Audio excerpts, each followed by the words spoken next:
महापुराण की जय। नारायणं नमस्कृत्य नरं चैव नरोत्तमं देवीं सरस्वतीं व्यासं ततो जयमुदीरये। गुरुर्ब्रह्मा गुरुर्विष्णु गुरुर्देवो महेश्वरा गुरुर्साक्षात् परब्रह्म तस्मै श्री गुरुवे नमः। बोलो हरिवंश महापुराण की जय। नमस्कार दोस्तों, स्वागत है आपका मेरे यूट्यूब चैनल आर के भक्ति में। भक्तों, आज हम आपको हरिवंश महापुराण के 39वें अध्याय की कथा सुनाएंगे, जिसमें कि स्मंतक मणि के कारण प्रसेन, सत्यराजित और सतधनवा का मारा जाना, बलदेव जी का दुर्योधन को गदा विद्या सुखाना, अक्रूर जी का श्री कृष्ण को मणि देना और श्री कृष्ण का पुनः अक्रूर को मणि लौटा देना, यह कथा सुनाएंगे। तो सभी भक्तजन कथा को ध्यानपूर्वक भक्ति भाव से सुने। तो आइए भक्तों, हम अपनी कथा को प्रारंभ करते हैं। वैशंपायन जी कहते हैं, जन्मेजय, श्री कृष्ण सत्यराजित को मणियों से रत्न स्वरूप स्मंतक मणि लौटा कर ही दी। बब्रू अक्रूर उसको सतधनवा के द्वारा छुड़वाना चाहने लगे। मणि स्वर्ण देती थी, इस कारण उसको चाहते हुए अक्रूर अनिघ्न सुंदरी सत्यभामा को भी सदा चाहते थे। एक दिन मौका पाकर महाबली सतधर्मा ने रात्रि में सत्यराजित को मारकर वह मणि लाकर अक्रूर जी को दे दी। भारतवर्ष उस समय अक्रूर ने रत्न लेकर सतधनवा से प्रतिज्ञा कर ली कि आप किसी को यह न बताएं कि मणि मेरे पास है। जब श्री कृष्ण ससुर के वध से क्रोध में भरकर आपके पीछे पड़ेंगे, तब हम भी आपके साथ में खड़े होकर लड़ेंगे।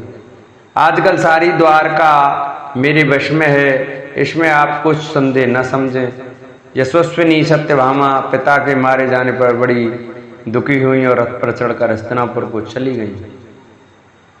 वहां दुखिया सत्यभामा ने अपने पति से भोजवंशी सतधनवा की करतूत कह सुनाई और वे उनके पास खड़ी होकर नेत्रों में आंसू बहाने लगी।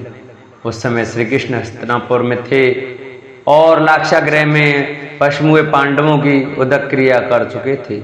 इसके उपरांत उन्होंने पांडवों का अस्थि संचयन करने का कार्य सात्विक को सौंप दिया। तदंतर श्रीमान श्री कृष्णचंद्र ने तुरंत ही द्वारकापुरी में आकर अपने बड़े भाई हलदर से यह बात कही। प्रभु, प्रसेन को सिंह ने मार डाला था, सतधनवा ने सत्यराजित को मार डाला। अब इस मणि का उत्तराधिकार मुझे प्राप्त होता है। अब मैं उसका स्वामी हूँ माँ बाऊ, इसलिए अब आप शीघ्र ही रथ पर चढ़िए। महाबली भोज वंशी सतधनवा को मारने के बाद यह स्मंतक मणि निसंदेह हमारी होगी। तदंतर भोजवंशी सतधनवा और श्री कृष्ण में घमासान युद्ध आरंभ हुआ। उस समय सतधनवा सब दिशाओं में अक्रूर को देखने लगा। सतधनवा और श्री कृष्ण को क्रोध में भरा हुआ देखकर अक्रूर समर्थ होने पर भी सठता के कारण हृदय के पुत्र सतधनवा की सहायता करने नहीं गए।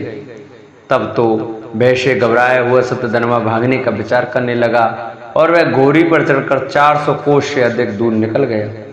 राजन, सतधनवा ने जिस घोड़ी पर चढ़कर श्री कृष्ण के साथ युद्ध किया था, उस घोड़ी का नाम हृदया था और वह 400 कोस का धावा मारने वाली के रूप में प्रसिद्ध थी।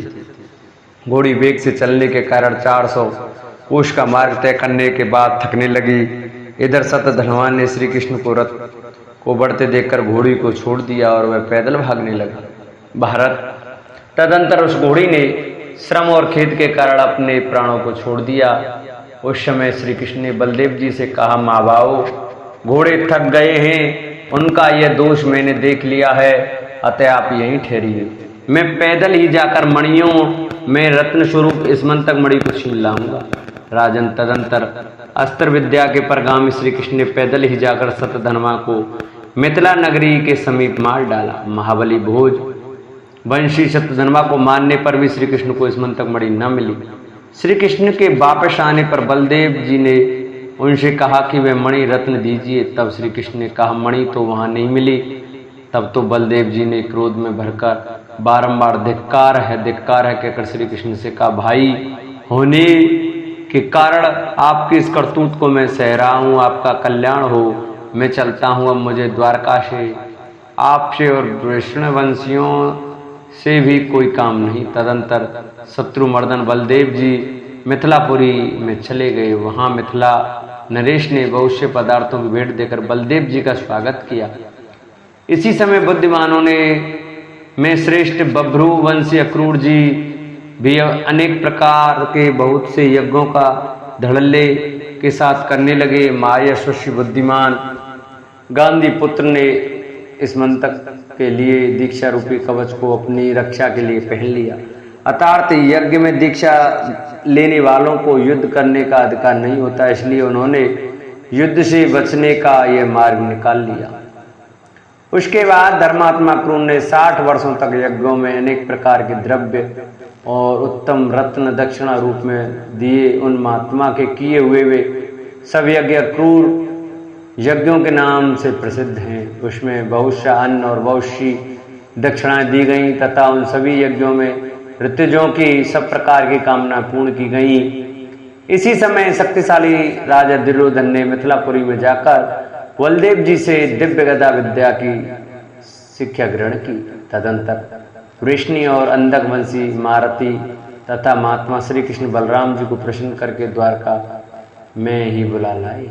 भरतश्रेष्ठ रात्रि में सोए हुए महाबली सत्राजित और उनके बंधुओं को सतधनवा के द्वारा मरवा कर अक्रूर अपने कुटुंबी कतिपय अंधक वंशियों को साथ लेकर भाग गए थे, किंतु श्री कृष्ण ने जाति में फूट पड़ने के वजह से उनकी उपेक्षा कर दी। परंतु अक्रूर के चले जाने पर इंद्रदेव ने वर्षा करना बंद कर दिया।